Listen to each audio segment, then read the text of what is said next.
नमस्कार दोस्तों, स्वागत है आपका ज्ञान क्राफ्ट में। लेकर आया हूं मैं यहाँ हड़प्पा सभ्यता से मोस्ट एग्जाम के पॉइंट ऑफ व्यू से एमसीक्यू क्वेश्चंस, साथ में जो है इसका हम विश्लेषण भी करेंगे।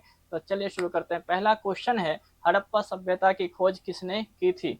ऑप्शन पहला, दयाराम साहनी ने, राखल दास बनर्जी ने, जॉन मार्शल ने, या फिर अलेक्जेंडर कनिंघम ने। तो इसका सही आंसर हो जाएगा दयाराम साहनी ने। हड़प्पा सभ्यता की खोज किसने की थी? दयाराम साहनी ने।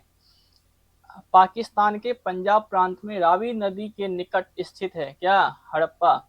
इसकी खोज जो है 1921 में किसने करी? दयाराम साहनी के द्वारा की गई।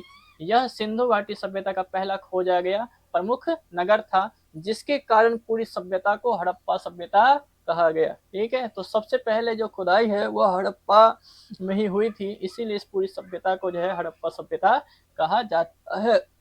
अगर हम हड़प्पा के बारे में कुछ मुख्य अवशेषों की बात करें तो यहाँ से जो है विशाल अनागार प्राप्त हुआ है, पक्की ईंटों से बने मकान प्राप्त हुए हैं, चौड़ी सड़कें मिली है, विकसित जल निकासी व्यवस्था, कुएं और स्नान गृह, मोहरे और मिट्टी के बर्तन भी प्राप्त हुए हैं। अगर हम हड़प्पा के नगर व्यवस्था के बारे में बात करें तो नगर को ऊंचे दुर्ग क्षेत्र और निचले नगर क्षेत्र में बांटा गया था। घरों का निर्माण एक निश्चित योजना के अनुसार किया गया था। यहाँ से जो वस्तुएं प्राप्त हुई हैं, तांबे और कांसे के उपकरण प्राप्त हुए हैं, मनके प्राप्त हुए हैं, आभूषण, खिलौने और पशुओं की आकृतियों वाली मोहरें भी यहाँ से प्राप्त हुई है। तो नेक्स्ट क्वेश्चन है, हड़प्पा सभ्यता का सबसे प्रसिद्ध स्नानागार कहाँ मिला है? कहाँ मिला है दोस्तों? हड़प्पा में, या फिर लोथल में, कालीबंगा में, मोहनजोदड़ो में। तो हड़प्पा सभ्यता का सबसे प्रसिद्ध स्नानागार जो है वो मिला है मोहनजोदड़ो में। कहाँ पे मिला है? मोहनजोदड़ो में। खोज इसकी 1920 के दशक में हुई थी। यहाँ यह पक्की ईंटों से बनाया गया था। इसमें पानी भरने और निकालने की उत्कृष्ट व्यवस्था थी। कहाँ पर उत्कृष्ट व्यवस्था थी? किसकी बात कर रहा है? स्नानागार की। मोहनजोदड़ो से जो स्नानागार प्राप्त हुआ है उसकी बात कर रहे हैं हम। ठीक है, इसके अंदर जो है पानी भरने और निकालने की उत्कृष्ट व्यवस्था की गई थी उस टाइम पे। स्नानागार के जो चारों साइड जो है वो कमरे और बरामदे बने हुए थे। इसका उपयोग किस लिए किया जाता होगा हड़प्पा सभ्यता के समय में? ये हड़प्पा सभ्यता के लोग जो है इसका उपयोग किस चीज के लिए करते थे? तो इसका उपयोग जो है धार्मिक अनुष्ठानों, सामूहिक स्नान के लिए किया जाता था। अगर हम स्नानागार के लंबाई चौड़ाई गहराई की बात करें तो इसकी जो लंबाई है वो 12 मीटर, चौड़ाई 7 मीटर और गहराई जो है लगभग 2.4 मीटर के लमसम था। नेक्स्ट क्वेश्चन है, सिंधु घाटी सभ्यता मुख्यतः किस युग की सभ्यता थी? तो सिंधु घाटी सभ्यता जो है किस युग की सभ्यता थी? लौह युग की, वैदिक युग की, कांस्य युग की, या फिर पाषाण युग की? इसका सही जवाब हो जाएगा कांस्य युग की। क्या हो जाएगा इसका सही जवाब? कांस्य युग की। कांस्य युग की सभ्यता कौन सी होती है दोस्तों? कांस्य युग की सभ्यता वह सभ्यता होती है जिसमें लोग कांस्य धातु का उपयोग औजार, हथियार, बर्तन और अन्य वस्तुएं बनाने के लिए करते थे। कांस्य क्या है? कांस्य जो है वो एक मिश्र धातु है। किससे मिलकर बना है? तांबा और टिन को मिला करके कांस्य जो बनाया जाता है। कांस्य युग की अगर विशेषताओं की बात कर ले तो कांस्य युग के समय में जो है धातुओं का व्यापक उपयोग हुआ, विकसित कृषि और व्यापार व्यवस्था के बारे में जानकारी मिलती है, नगरों का विकास हुआ, पक्के मकान और सड़कों का निर्माण हुआ, शिल्प कला और धातु कर्म में प्रगति, संगठित समाज और प्रशासन व्यवस्था के बारे में हमको जानकारी मिलती है कि कांस्य युग के समय में ये सारी विशेषताएं थी। नेक्स्ट क्वेश्चन, हड़प्पा सभ्यता का बंदरगाह कहाँ मिला है? हड़प्पा सभ्यता का बंदरगाह कालीबंगा में, लोथल में, चौहदड़ो में, या फिर धौलावीरा में? इसका सही जवाब हो जाएगा बच्चों लोथल। लोथल कहाँ है? लोथल जो है गुजरात में है। लोथल का अर्थ क्या होता है? मृतकों का टिला। यह हड़प्पा सभ्यता का प्रमुख समुद्री व्यापार केंद्र था। यहाँ से मेसोपोटामिया, अर्थात मेसोपोटामिया कहाँ है? वर्तमान में जो है इराक क्षेत्र, आज का वर्तमान का इराक, उस टाइम का मेसोपोटामिया। ठीक है, जिस तरह से आज हड़प्पा सभ्यता भारत के अंदर थी ना, भारत और पाकिस्तान, अफगानिस्तान यहाँ तक फैला हुआ था, तो उसी तरह से जो मेसोपोटामिया जो है वो इराक के अंदर मौजूद था। मतलब उस टाइम का मेसोपोटामिया, वर्तमान में इराक। के साथ व्यापार होने के प्रमाण मिलते हैं। मेसोपोटामिया जो है माना जाता है कि वो हड़प्पा के ही समकालीन सभ्यता थी। लोथल में दुनिया के सबसे प्राचीन ज्ञात कृत्रिम गोदी घड़ों डेकयार्ड में से एक है। किसकी बात कर रहा है? लोथल की बात कर रहा है। लोथल जो है, देखो जो डेकयार्ड होता है, जो गोदी घर मतलब जहाँ पे जहाज जो रुकते हैं, जिसको बंदरगाह कहा जाता है। तो बंदरगाह दो प्रकार के होते हैं, एक जो है प्राकृतिक होता है और एक जो है कृत्रिम होता है, मतलब जिसको जो है लोगों ने खुद बनाया है। तो लोथल जो था वो कृत्रिम डेकयार्ड था, कृत्रिम बंदरगाह था। यहाँ मन के आभूषण और शिल्प निर्माण के प्रमाण भी मिले हैं। कहाँ से बच्चों? लोथल से। नेक्स्ट क्वेश्चन, हड़प्पा सभ्यता के लोग किस धातु से परिचित नहीं थे? क्या पूछ रहा है? किस धातु से परिचित नहीं थे? ऑप्शन तांबा, कांसा, सोना या फिर लोहा। तो देखो तांबा से भी परिचित थे, कांसे से भी थे, अभी हमने बात किया सोने से भी थे, लोहा से जो है हड़प्पा सभ्यता के लोग जो है परिचित नहीं थे। हड़प्पा सभ्यता में सबसे अधिक उपयोग की जाने वाली धातुओं में से एक था क्या? तांबा। इससे औजार, हथियार, बर्तन, आभूषण बनाए जाते थे। किससे? तांबे से। ठीक है, तो ध्यान रखना है आपको कि औजार, हथियार, बर्तन, आभूषण ये सारी चीजें तांबे से बनाई जाती थी। अब ऐसा नहीं है कि आभूषण जो है केवल तांबे से ही बनाया जाता था या सोने से नहीं बना, सोने से ही बनता था, लेकिन अधिक मात्रा में जो है तांबे से बनाया जाता था। तांबा राजस्थान के खेतड़ी क्षेत्र आदि से प्राप्त किया जाता था। तांबा कहाँ से प्राप्त किया जाता था? राजस्थान के खेतड़ी क्षेत्र से प्राप्त किया जाता था। कांसा की बात, अभी हमने कांसे की बात करी थी। कांसा जो है दो धातुओं को मिला करके जो है बनाया जाता है।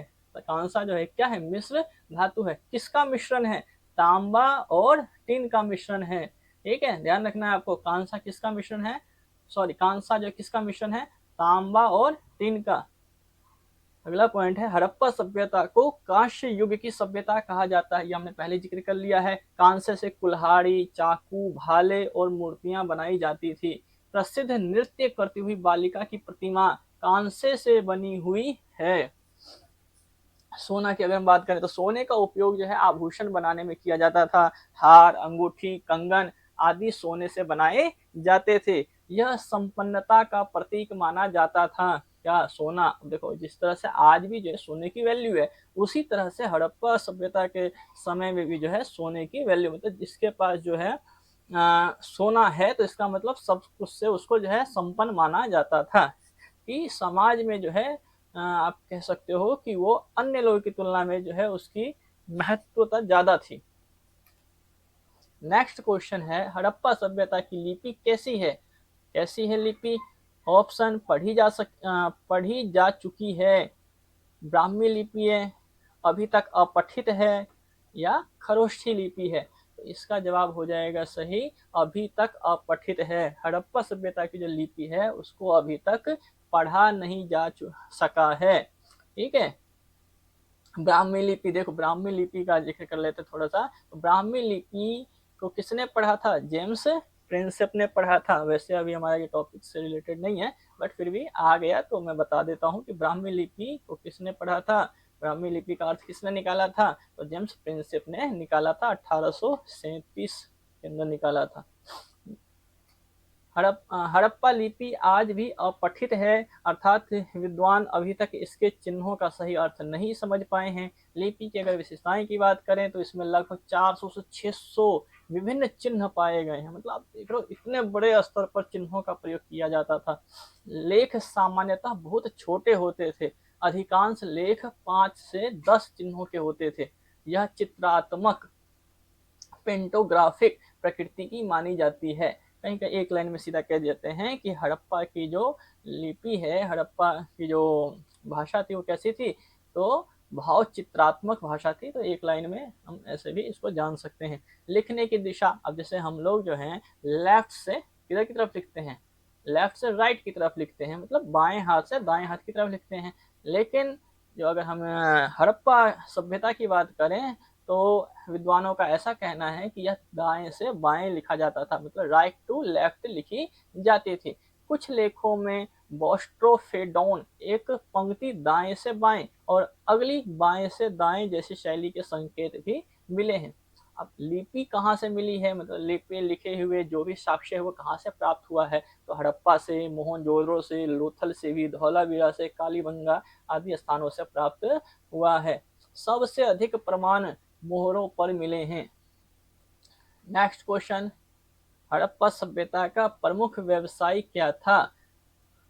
तो हड़प्पा सभ्यता का प्रमुख व्यवसाय की अगर हम बात करें, शिकार, कृषि एवं व्यापार, पशुपालन मात्र या फिर मत्स्य पालन। इसका सही जवाब हो जाएगा प्रमुख जो व्यवसाय था। ऐसे देखो, हड़प्पा सभ्यता के जो लोग हैं वो पशुपालन भी करते थे, शिकारी भी थे, शिकार भी करते थे, कृषि भी करते थे, व्यापार भी करते थे। लेकिन अगर हम क्वेश्चन को ध्यान से देखें तो यहाँ लिखा हुआ क्या है, प्रमुख व्यवसाय हमसे पूछा है, तब हमारा सही आंसर हो जाएगा कृषि एवं व्यापार। क्या हो जाएगा? कृषि एवं व्यापार। कृषि हड़प्पा वासियों का प्रमुख व्यवसाय था। गेहूं और जौ मुख्य फसलें थी।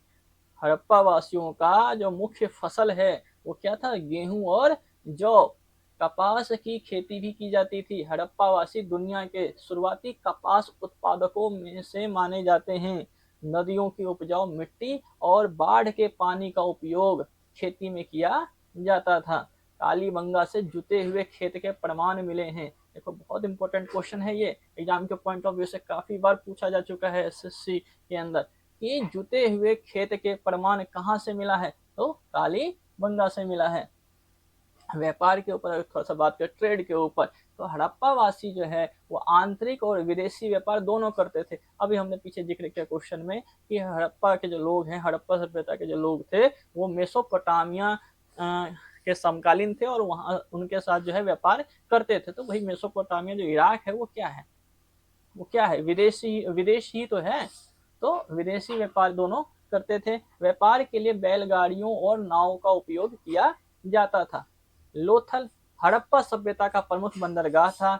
मेसोपोटामिया वर्तमान इराक क्षेत्र के साथ व्यापारिक संबंध थे। देखो, दोबारा आ गया पॉइंट। व्यापार में मन के आभूषण, कपास, धातु की वस्तुएं और मिट्टी के बर्तन शामिल थे। ठीक है, समझ में आ रहा होगा आपको क्वेश्चन। अगर समझ में आ रहा है और अगर वीडियो आपको पसंद आ रहा है, लग रहा है कि आपको इससे कुछ फायदा हो सकता है इस चैनल से, और इसी तरह के और भी इम्पोर्टेंट पॉइंट, क्वेश्चंस और बहुत कुछ सिलेबस एग्जाम के पॉइंट ऑफ व्यू से आपको मिलेगा, तो अगर आपको लगता है कि ये चैनल आपके लिए उपयोगी है और आपको यहाँ से एग्जाम में कुछ हेल्प मिल सकता है, तो चैनल को सब्सक्राइब कर लो। ठीक है, लाइक भी वीडियो को जरूर करो, थोड़ा सा मुझे भी सपोर्ट मिले और मुझे भी लगे कि हाँ ठीक है और वीडियो बनाना चाहिए। तो नेक्स्ट क्वेश्चन देखते हैं। नृत्य करती हुई बालिका, डांसिंग गर्ल की कांस्य प्रतिमा कहाँ मिली है? ऑप्शन ए हड़प्पा, मोहनजोदड़ो, लोथल या फिर बनावली से। नृत्य करती हुई लड़की हड़प्पा सभ्यता की सबसे प्रसिद्ध कलाकृतियों में से एक है। तो आंसर आपको मिल गया होगा कि नृत्य करती हुई बालिका की कांस्य प्रतिमा कहाँ से मिली है? बताओ। मोहनजोदड़ो से मिली है। कहाँ से मिली है? मोहनजोदड़ो से प्राप्त हुई है। यह कांस्य से बनी हुई है। किससे बनी हुई है? कांस्य से बनी हुई है। इसकी ऊंचाई लगभग 10.5 सेंटीमीटर है। मूर्ति में एक किशोरी को आत्मविश्वास पूर्ण मुद्रा में खड़े हुए दिखाया गया है। उसके हाथों में अनेक चूड़ियां दिखाई देती है। यह मूर्ति हड़प्पा वासियों की उन्नत धातु कला और मूर्ति कला का उत्कृष्ट उदाहरण मानी जाती है। इसका निर्माण मोम ढुलाई विधि, लॉस्ट वैक्स टेक्निक से किया गया था। अगर हम इसका कुछ और पॉइंट की बात कर ले तो देखो, सबसे पहले देख लेते हैं भाई कि नृत्य करते हुई बालिका की जो प्रतिमा है वो कहाँ से प्राप्त हुई, स्थल कौन सा था? तो मोहनजोदड़ो। किस धातु से बना हुआ मूर्ति प्राप्त हुआ है? तो कांस्य से। निर्माण विधि कौन सी है? मोम ढलाई विधि। महत्व क्या है? हड़प्पा सभ्यता की उत्कृष्ट कला का प्रमाण मिलता है। नेक्स्ट, हड़प्पा सभ्यता के लोग किस पशु को नहीं जानते थे? क्वेश्चन को बड़े ध्यान से पढ़ो। हड़प्पा सभ्यता के लोग किस पशु को नहीं जानते थे? ऑप्शन बैल, भैंस, कुत्ता या फिर घोड़ा। इसका सही जवाब हो जाएगा घोड़ा। क्या हो जाएगा सही जवाब? घोड़ा। हड़प्पा वासी जिन जानवरों को पालते थे, किनको पालते थे? गाय को पालते थे, बैल, भैंस, बकरी, भेड़, कुत्ता। किसका नाम नहीं आया? घोड़े का नाम नहीं आया। कहने का मतलब है कि घोड़े को जो है वो पशु सॉरी मतलब घोड़े को जो है वो नहीं जानते थे। इन पशुओं का उपयोग, किन पशुओं का? जो ऊपर आया है कि गाय, बैल, भैंस, बकरी, भेड़, कुत्ता, इन पशुओं का उपयोग कृषि, परिवहन, दूध और अन्य आवश्यक कार्यों के लिए किया जाता था। किनके द्वारा? हड़प्पा वासियों के द्वारा किया जाता था। हड़प्पा वासी जिन जानवरों को नहीं पालते थे, किनको नहीं पालते थे? घोड़े के स्पष्ट और व्यापक प्रमाण नहीं मिलते हैं, इसीलिए सामान्यतः जो है परीक्षा प्रश्नों में उत्तर दिया जाता है कि हड़प्पावासी घोड़े से परिचित नहीं थे या उसका व्यापक उपयोग नहीं करते थे। हाँ, भविष्य में मान लो कभी खुदाई के दौरान जो है घोड़े का प्रमाण मिल गया, तब इस क्वेश्चन का जवाब जो है बदल जाएगा। ठीक है, इस क्वेश्चन का आंसर तब घोड़ा नहीं होगा, लेकिन फिलहाल जब तक हमको जो है प्रमाण नहीं मिला है तब तक हमारा आंसर क्या है? किस पशु को नहीं जानते थे, तो आंसर हमको कौन सा टिक करना है एग्जाम में? घोड़े को। नेक्स्ट क्वेश्चन देखते हैं। हड़प्पा सभ्यता का नगर नियोजन किस प्रकार का था? वृत्ताकार था, त्रिकोणीय था, ग्रिड पद्धति, जालाकार था या फिर अनियमित था? इसका सही जवाब हो जाएगा ग्रिड पद्धति था। क्या होता है? हड़प्पा सभ्यता का नगर नियोजन प्राचीन विश्व के सबसे उन्नत नगर नियोजनों में से एक माना जाता है। नगरों का निर्माण ग्रिड पद्धति मतलब जालाकार योजना पर किया गया था, जिसमें सड़कें एक दूसरे को समकोण पर काटती थी। मुख्य विशेषता क्या है ग्रिड पद्धति? सड़कें जो हैं उत्तर, दक्षिण, पूर्व, पश्चिम दिशा में बनाई गई थी। वे एक दूसरे को समकोण पर काटती थी। सुदृढ़ जल निकासी व्यवस्था, किसकी बात करें हम? नगर नियोजन व्यवस्था की बात करें। कहाँ की? हड़प्पा सभ्यता की। तो एक क्या था? एक तो देखो, कहीं पे भी जब सड़क व्यवस्था अच्छी होगी, वहाँ की जल निकास व्यवस्था अच्छी होगी, पक्की ईंटों का प्रयोग मिला है, तो ये क्या है? ये एक नगर नियोज मतलब नगर को जो है एक योजनाबद्ध तरीके से बसाया गया था। अब कहीं पे देखा होगा तुमने, पर ऐसी ऐसी सड़कें मिल जाती हैं जहाँ पे पता चला कि एम्बुलेंस तक भी नहीं पहुंच पा रही है। तो इसका मतलब जो है ऐसी जगह क्या हुआ कि कोई नियमित तरीके से उसका जो है डेवलप नहीं किया गया। जहाँ मर्जी हुआ लोगों ने घर बना लिया, जहाँ हुआ वहाँ सड़क बन गया। तो ऐसी जगहों को जो है अनियमित जगह कहा जाता है। और इसका जो है हम नगर नियोजित तरीके से हम नहीं कह सकते कि नगर जो उस तरह से बसाया गया है। लेकिन सोचो, आज से 4000-5000 साल पहले की हम बात कर रहे हैं कि सड़कें सीधी सीधी बनाई गई थी, जो एक दूसरे को क्या था? समकोण पर काटती थी, 90 डिग्री पर काटती थी। जल निकासी की व्यवस्था इतनी बढ़िया थी कि प्रत्येक घर का एक दीवार जो है एक जो है पतली नाली से मिलता था। वो पतली नाली जो है एक बड़े नाले से मिलता था। तो और मतलब किसी के भी घर का पानी जो है कहीं पर रुकता नहीं था। लेकिन आप आज के टाइम में दिल्ली जैसे शहर का हाल देख लो कि अगर 5 दिन बारिश हो जाए तो पूरी दिल्ली जाम हो जाती है। तो 5000 साल पहले की हम बात कर रहे हैं। ये सारी चीजें 5000 साल पहले इतनी अच्छी व्यवस्था थी कि पानी कहीं पर भी जो है जल भराव नहीं होता था, कहीं पर भी पानी नहीं रुकता था। तो क्या था? सुदृढ़ जल निकासी व्यवस्था। लगभग प्रत्येक घर से नालियां जुड़ी हुई थी। नालियां पक्की ईंटों से बनी हुई थी और ढकी हुई रहती थी। देखो, इतनी बड़ी बात कर रहा है कि नालियां जो थी वो क्या थी? ढकी हुई थी। पक्की ईंटों के मकान मिले हैं। मकान प्रायः पक्की ईंटों से बनाए जाते थे। कई घरों में स्नान घर और कुएं भी थे। ऊपरी नगर और निचला नगर, नगर दो भागों में विभाजित थे, एक दुर्ग और निचला नगर। तो दुर्ग जो था वो क्या था? ऊंचाई पर बना हुआ था और वहां पर प्रशासन वर्ग रहता था। और निचला नगर जो था वो उसमें जनसंख्या ज्यादा थी, इसमें और वो नीचे बनाया गया था और वहां पर जो है आम लोग रहते थे। भवन की बात करें तो मोहनजोदड़ो में प्रसिद्ध ग्रेट बाथ मिला है। विशाल स्नानागार की बात कर रहा है तो ग्रेट बाथ मिला है। बड़े भंडार गृह भी पाए गए हैं। कहाँ पे? मोहनजोदड़ो में।